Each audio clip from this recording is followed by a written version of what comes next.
your eyes and join your hands for prayer.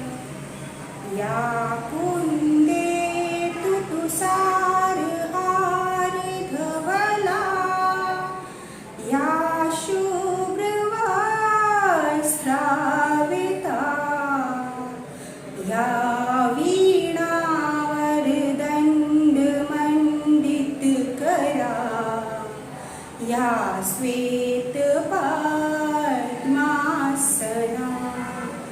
या ब्रह्माच्युतशङ्करं प्रभृतिभिः देवैः सदा वन्दितां क्षमां पातु सरस्वती भगवती निःशेषजाड्यापहा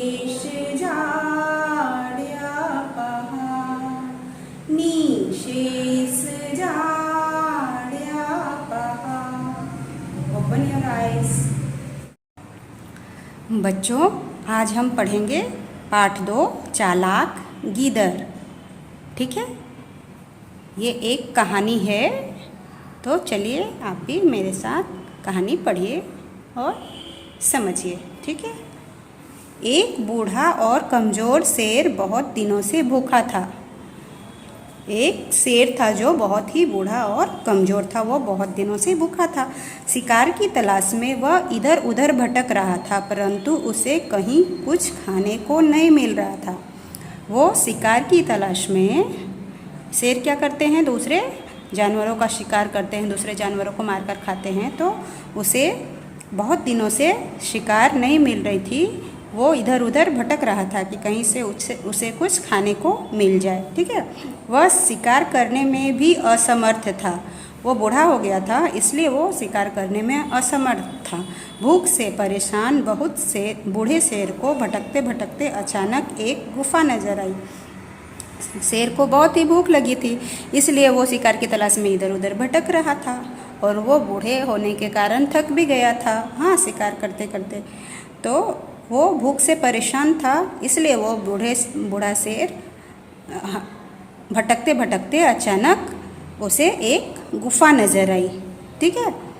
वह सोचने लगा इस गुफा में ज़रूर कोई जानवर रहता है। ठीक है। उसने क्या सोचा कि इस गुफा में ज़रूर कोई जानवर रहता होगा। वह थोड़ी देर गुफा को देखता रहा। काफ़ी देर इंतज़ार करने के बाद कोई जानवर बाहर निकला तो वह गुफा के अंदर घुस गया।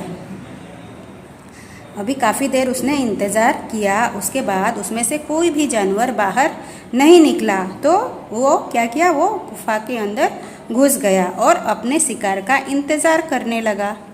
ठीक है। पहले उसने सोचा कि इसके अंदर ज़रूर कोई रहता होगा, लेकिन वो काफ़ी इंतज़ार किया। बहुत इंतज़ार करने के बाद जब उसे कोई भी जानवर नहीं दिखाई दिया तो उसको लगा कि कोई नहीं होगा अभी, तो वो अंदर घुस गया और अपने शिकार का इंतज़ार करने लगा। उस गुफा में एक गीदड़ रहता था। वह बहुत चालाक और होशियार था। उस गुफा में एक गीदड़ रहता था जो बहुत ही चालाक और होशियार था।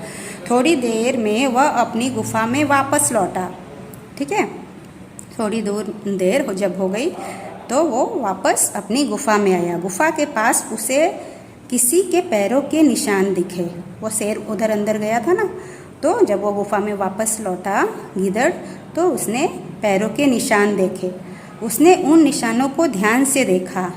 वहाँ अंदर जाने के निशान तो थे, पर वापस आने के नहीं थे। उसने अच्छे से जब निशान को देखा ध्यान से, तो उसने देखा कि उसमें गुफा के अंदर जाने के निशान थे, लेकिन गुफा से जो कोई बाहर आने के निशान नहीं थे। अगर कोई बाहर आएगा तो उसके भी निशान होंगे ना, लेकिन वापस आने के निशान उसे नहीं दिखाई दिए।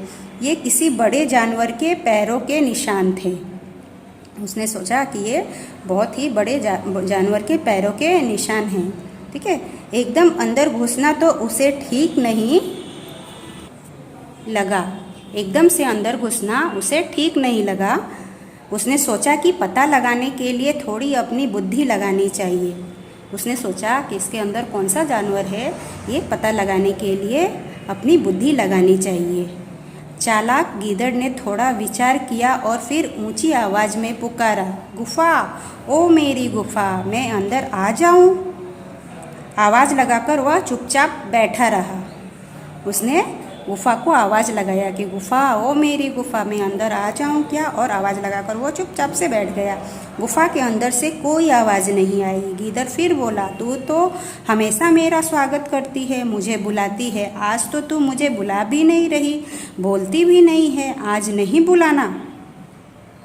तो वो गुफा को ऐसा बोली कि तू तो मेरा रोज़ स्वागत करती, मुझे बुलाती है, लेकिन आज तू मुझे क्यों नहीं बुला रही है, मेरे से बात भी नहीं कर रही है। आज नहीं बुलाना तो मत बुलाओ, मुझसे मत बोलो, मैं दूसरी गुफा में चला जाता हूँ। किसने कहा? गीदड़ ने ऐसा कहा कि आज नहीं बुलाना तो मत बुलाओ, मैं दूसरी गुफा में चला जाता हूँ। शेर सोचने लगा, गुफा तो गीदड़ को रोज़ बुलाती है, आज मेरे डर से नहीं बुला रही, अगर मैंने नहीं बुलाया तो वह चला जाएगा, मैं उसे बुलाता हूँ। शेर ने ऐसा सोचा कि ये जो गुफा है वो गीदड़ को तो रोज़ बुलाती है और आज वो मेरे डर से शायद नहीं बुला रही है, और मैंने नहीं बुलाया अगर तो वो चला जाएगा। तो यह सोचकर शेर बोला, आओ आओ मेरे दोस्त, अंदर आ जाओ। शेर की आवाज़ सुनते ही गीदड़ यह कहते हुए भागा, मूर्ख शेर, मैंने गुफा को कभी बोलते नहीं सुना। तो जब शेर की आवाज़ जब वो सुना तो गीदड़ ने भागते हुए कहा, यह कहते हुए भागा कि मूर्ख शेर, गीदड़ कभी भी बोलता है क्या? मैंने तो कभी नहीं सुना कि गीदड़ बातें करता है। वो तो पता लगाने के लिए उसने अपनी बुद्धि लगाई थी ना कि कैसे मैं पता लगाऊं कि इसके अंदर कौन है, इसलिए उसने ऐसा बोला। लेकिन वो शेर क्या था? मूर्ख था। उसने सोचा कि वो गुफा तो उससे बात करती होगी, तो वो नहीं बुला रही, आज तो मैं ही बुला देता हूँ। लेकिन उसकी बुलाने की आवाज़ सुनकर गीदड़ तो समझ गया कि ये तो एक शेर है और वो शिकार के इंतज़ार में बैठा, अगर मैं अंदर चला जाऊँगा तो वो मुझे खा जाएगा। तो इस तरह से उसने अपनी बुद्धि लगाई। शेर बाहर निकलकर अपनी मूर्खता की वजह से अपने शिकार को भागते देखता ही रह गया। तो शेर बाहर निकला तो वो देखा कि अभी तो और कोई भी शिकार नहीं है, और जो भी एक शिकार मेरे हाथ आने वाली थी वो भी मेरी मूर्खता की वजह से चली गई। संकट के समय साहस और बुद्धिमानी से काम लेना चाहिए। ठीक है, ये सीख है कि हमारे पास जब भी मुसीबत आए तो हमें साहस और बुद्धि से काम लेना चाहिए, जैसे गीदड़ ने अपनी बुद्धि लगाई। ठीक है, अभी यहाँ शब्दार्थ है जो मैंने नोटबुक में लिख के रखी है। तो ऐसे आपको भी नोटबुक पे लिख लेना है, डेट डालना है। पार्ट 2, चालाक गीदड़। शब्दार्थ इंतज़ार। इंतज़ार मतलब होता है प्रतीक्षा। बुद्धि, बुद्धि मीन्स अक्ल। विचार, विचार मीन्स सोच। गुफा, गुफा मतलब पहाड़ के अंदर का गहरा गड्ढा। तलाश, तलाश मतलब खोज। मूर्ख मीन्स बेवकूफ़। असमर्थ मीन्स लाचार। ठीक है, और आगे लिखित प्रश्नोत्तर हैं। गुफा में कौन रहता था? उत्तर क्या है? गुफा में गीदड़ रहता था। दूसरा प्रश्न क्या है? गुफा के बाहर पैरों के निशान देखकर चतुर गीदड़ ने क्या सोचा? उसका उत्तर क्या लिखेंगे? गीदड़ ने देखा कि अंदर जाने के निशान तो हैं पर बाहर आने के नहीं हैं। तीसरा नंबर क्या है? गीदड़ ने ऊंची आवाज़ में क्या कहा? उत्तर क्या होगा इसका? गीदड़ ने ऊंची आवाज़ में कहा कि गुफा, ओ मेरी गुफा, मैं अंदर आ जाऊं। चौथा प्रश्न है, शेर ने गीदड़ की सारी बातें सुनकर क्या जवाब दिया? उत्तर क्या होगा इसका? शेर ने सोचकर कहा कि आओ आओ मेरे दोस्त, अंदर आ जाओ। ठीक है, ऐसे आपको चारों प्रश्नों के उत्तर लिखने हैं और याद करने हैं। नेक्स्ट है, पाठ के अनुसार वाक्यों को 1, 2, 3, 4, 5 के सही क्रम में लिखो। ठीक है, यहाँ पे कुछ वाक्य दिए गए हैं, तो उसमें पहला कौन सा क्रम आया, दूसरा कौन सा कहानी के जैसे जैसे क्रम आगे बढ़े हैं वैसे वैसे यहाँ पे नंबर डालना है। तो इसमें सबसे पहले एक बूढ़ा और कमज़ोर शेर शिकार की खोज में घूम रहा था, तो इसमें पहला नंबर डालेंगे, 1 नंबर डालेंगे। ठीक है, फिर उसके बाद कहानी में क्या हुआ? वह उस गुफा में छिप गया, तो ये दूसरे नंबर पर आया। और तीसरे नंबर पर वह गुफा गीदड़ की थी, तो 3 नंबर डालेंगे। फिर उसके बाद गीदड़ बड़ा चालाक था, तो यहाँ चौथे नंबर पे डालेंगे और पाँचवें नंबर पर आओ आओ मेरे दोस्त अंदर आ जाओ। ठीक है, ये पाँचवें नंबर पे ये कहानी के क्रमानुसार इसमें क्रम डालना है। ठीक है, आगे है सही उत्तर चुनो। पहला है गीदड़ ने पैरों के निशान देखकर क्या किया? पुकारा, चुपचाप रहा या डर गया? तो गीदड़ ने पैरों के निशान देखकर पुकारा। ठीक है, चुपचाप नहीं रहा, उसने पुकारा ना, गुफा को पुकारा था। ठीक है, गीदड़ ने किसे कहा तू तो हमेशा मेरा स्वागत करती है? शेर को, गुफा को या जंगल को? तो गुफा को उसने कहा, तो गुफा पर हमको क्या करना है? टिक करना है। ओके, तीसरे नंबर पे शेर की आवाज़ सुनकर गीदड़ ने क्या किया?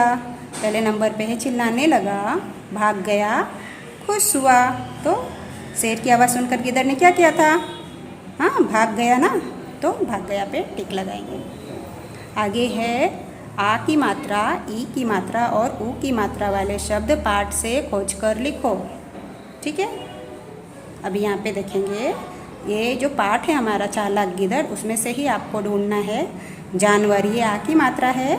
ठीक है, अभी ओ की ई की मात्रा और बड़े ऊ की मात्रा आपको ढूंढनी, छोटी ई की मात्रा। ठीक है, तो यहाँ पे बड़े ऊ की मात्रा में बूढ़ा लिखा हमने, दूसरी लिखी। ठीक है, इसमें बड़े ऊ की मात्रा आई। ठीक है, भूखा, ये भी बड़े ऊ की मात्रा आई। शिकार, शिकार में छोटी ई की मात्रा और आ की मात्रा दोनों आई। ठीक है, और इसमें भी छोटी ई की मात्रा आई। निशान। ठीक है, तो ऐसे आपको पाठ से ढूंढकर लिखना है। फिर दूसरा है नीचे दिए गए शब्दों के उल्टे अर्थ वाले शब्दों पर गोले लगाओ। चालाक, हाँ, तो चालाक का उल्टा क्या होता है? मूर्ख।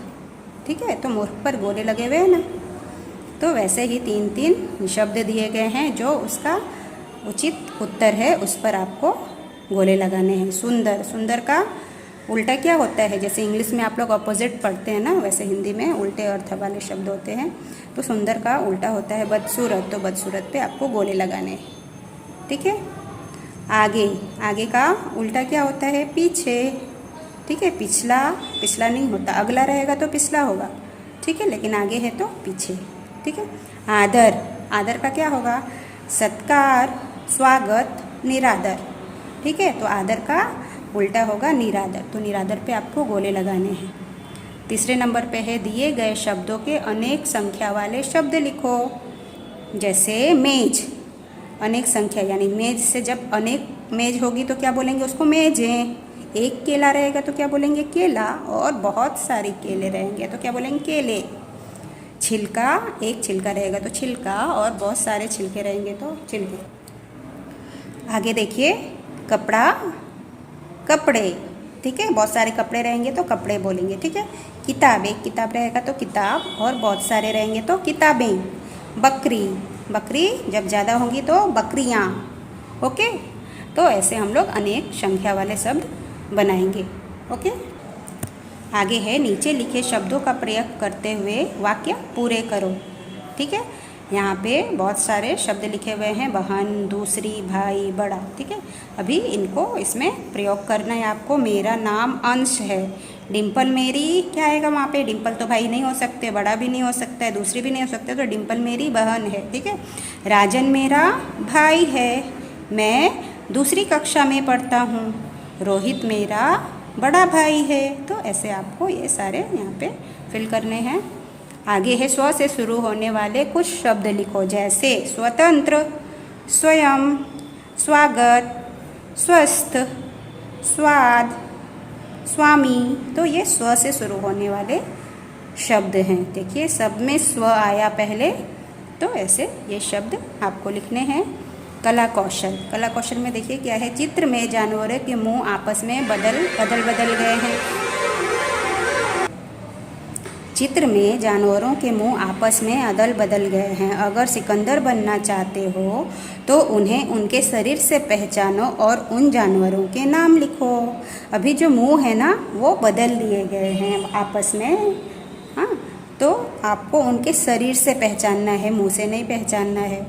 ठीक है, तो पहले नंबर में यहाँ पे पहला नंबर डाला हुआ है, तो पहले नंबर का शरीर देखिए कौन सा है? पहले नंबर का शरीर हाथी का है, तो यहाँ पे हाथी लिखना है। ठीक है। दूसरे नंबर का देखिए शरीर, ऐसा शरीर किसका रहता है?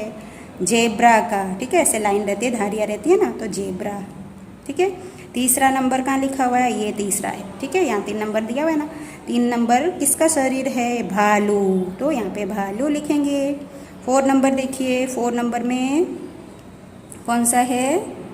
शेर है। ठीक है, शेर का शरीर अब तक होता है ना ऐसा, तो शेर लिखेंगे। 5 नंबर कहाँ है? देखिए यहाँ 5 नंबर है। अभी ऐसा शरीर किसका होता है? घोड़ा का होता है, तो घोड़ा लिखेंगे।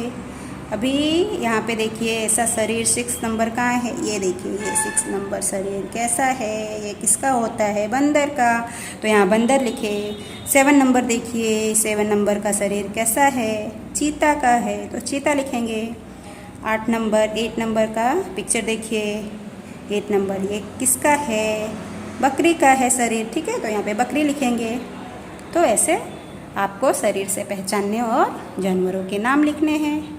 ठीक है, ऐसे आपको लिख लेना है बच्चों। पार्ट 2 यहाँ पे पूरी होती है।